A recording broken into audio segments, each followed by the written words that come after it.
அன்புறவுகளுக்கு வணக்கம். மாவட்ட வாரியாக நாம் தமிழர் கட்சியினுடைய வேட்பாளர்கள் யார் அப்படின்னு பார்க்குறோம். அந்த வகையில் இந்த காணொளியில் தேனி மாவட்டத்தினுடைய வேட்பாளர்களை தான் பார்க்க போகிறோம். தேனி மாவட்டத்தில் 4 சட்டமன்ற தொகுதிகள் இருக்குது. ஒன்று ஆண்டிப்பட்டி, இன்னொன்று பெரியகுளம், அதுக்கப்புறமாக போடிநாயக்கனூர், அதுக்கப்புறமாக கம்பம். இந்த 4 சட்டமன்ற தொகுதிகள் தேனி மாவட்டத்தில் இருக்குது. தேனி மாவட்டம் அப்படின்னு எடுத்திங்கன்னா எம்ஜிஆர் அங்கு போட்டிட்டு இருக்கிறார். ஜெயலலிதா அவர்கள் போட்டிட்டு இருக்காங்க. 3 முறை முதலமைச்சராக இருந்த ஓ பன்னீர்செல்வம் தேனி மாவட்டத்தை சேர்ந்தவர். ஒரு நிறைய ஸ்டார்ஸ் தேனி மாவட்டத்திலிருந்து சட்டமன்றத்துக்கு போயிருக்கிறாங்க. ஸோ அப்பேற்பட்ட தேனி மாவட்டத்தில் 4 சட்டமன்ற தொகுதிகள் இருக்குது. 198 ஆண்டிப்பட்டி சட்டமன்ற தொகுதி. அங்கு நாம் தமிழர் கட்சியின் சார்பில் யார் போட்டிடுறாங்க அப்படின்னு பார்த்தீங்கன்னா கோமதி.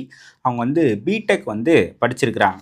அதே போல் 199 பெரியகுளம் தனி சட்டமன்ற தொகுதி. அங்கு இரா விமலா அவர்கள் போட்டிடுறாங்க.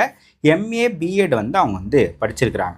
200 போடிநாயக்கனூர் ஓபிஎஸ் அவர்களுடைய தொகுதி.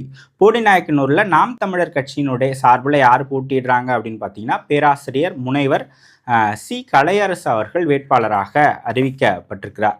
அதே போல் 201 கம்பமில் அன்புச்செல்வி அவர்கள் வேட்பாளராக அறிவிக்கப்பட்டிருக்கிறாங்க. எம்ஏ எம்ஃபில் படித்தவங்க.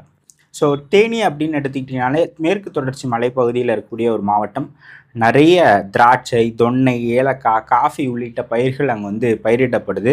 அதே போல் வைகை ஆறு ஓடக்கூடிய ஒரு மாவட்டம் தேனி. ஒரு பச்சை பசேல்னு இருக்கக்கூடிய ஒரு இயற்கை சூழல்கள் அதிகமாக இருக்கக்கூடிய ஒரு மாவட்டம் தேனி.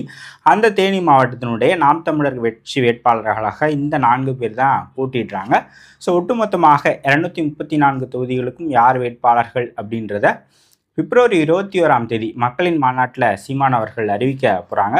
ஸோ நம்ம டீட்டெயில்ஸ்லாம் கலெக்ட் பண்ணிகிட்டு இருக்கோம். ஒரு 2 நாளைக்கு முன்னாடி ஒரு 18, 19 ஆகிய தேதிகளிலே யார் வேட்பாளர்கள் அப்படின்ற ஒரு முழு 234 தொகுதிகள்லையும் யார் போட்டிடுறாங்க அப்படி பார்த்தீங்கன்னா ஒரு பெரிய காணொளி விரைவில் வெளியிடப்படும்.